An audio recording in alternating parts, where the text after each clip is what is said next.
जो मंत्र आपको दिए जाते हैं ये आपको यहां प्रयोग नहीं करने चाहिए थे। आपने इनकी कमाई को संग्रहित करना है, सुरक्षित रखना है। किसी को आशीर्वाद नहीं देना, किसी को कोई दुआ या बद्दुआ नहीं देना। बद्दुआ दोगे तो भी आपकी पुण्य अक्षीण होंगे और किसी को आशीर्वाद दोगे तो भी आपके भक्ति कमाई समाप्त होगी, खर्च होगी। अब जैसे कोई एक पहिए से, एक टायर से हवा और दूसरे टायर में भरे, वो कितना बुद्धिमान है, दोनों कंडम। वो युद्ध है इसका। ये बुद्धिमान व्यक्ति ऐसे काम करता है, उसको सलाह देगा भाई यहां से जाइए, वहां आगे एक हवा भरने का यंत्र है, आप वहां से हवा भराइए, दोनों का काम चले। तो इस प्रकार हम अगर आशीर्वाद दे देते हैं तो हमारी पूंजी नष्ट हो जाती है, भक्ति। अब ना उसको लाभ, उसको थोड़ा सा लाभ उसको होगा और आप यहीं रह गए, दोनों चौड़ चपट, क्या फायदा। तो इस प्रकार हमने अपने बच्चों को, भाई बहन, माता पिता, सबको, संबंधित जितने मित्र हैं या वैसे भी कोई, एक सद्भावना पूर्वक सबसे प्रार्थना करनी चाहिए कि आप भी दीक्षा लो और अपनी हवा आप भरो। जैसे एक पंप दे दिया जाता है साइकिल में हवा भरने का, तो सब ले लो पंप और अपनी भरो हवा, जब जरूरत पड़े फुल करो और चलो गाड़ी पर, सवारी पर। तो कहने का भाव ये है कि इसी प्रकार ये गुरुदेव जी से दीक्षा लेकर के आप स्वयं अपनी भक्ति मंत्र के जाप साधना के द्वारा अपने टायर में हवा स्वयं भरो और फिर चलो। तो इस प्रकार आप जी ने अब ना किसी को आशीर्वाद देना है, ना किसी को बद्दुआ देनी है, दोनों में हमें हानि है। पहले क्या था, इस काल का जाल है। आप देखते हो बुजुर्ग बड़े छोटों को आशीर्वाद देते हैं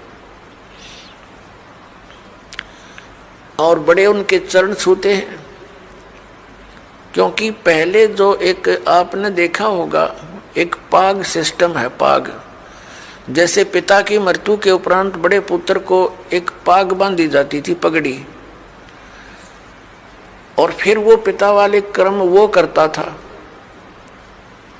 आप पिछला इतिहास देखिएगा तो उसमें क्या होता है कि वो आशीर्वाद देने वाला अपनी पूंजी नष्ट करता है और उनको आशीर्वाद देता। जैसे आपने देखा होगा एक पुत्र वधू अपनी सास के पैर दबाती है या किसी और बड़ी बूढ़ी के उसके पास बैठी है उसके पैर छूती है, वो उसको दुआ देती है, पुत्रवती हो, तेरे बेटे हो, पुतों फड़िए दूध दो, नहाइए, इस तरह के देते हैं।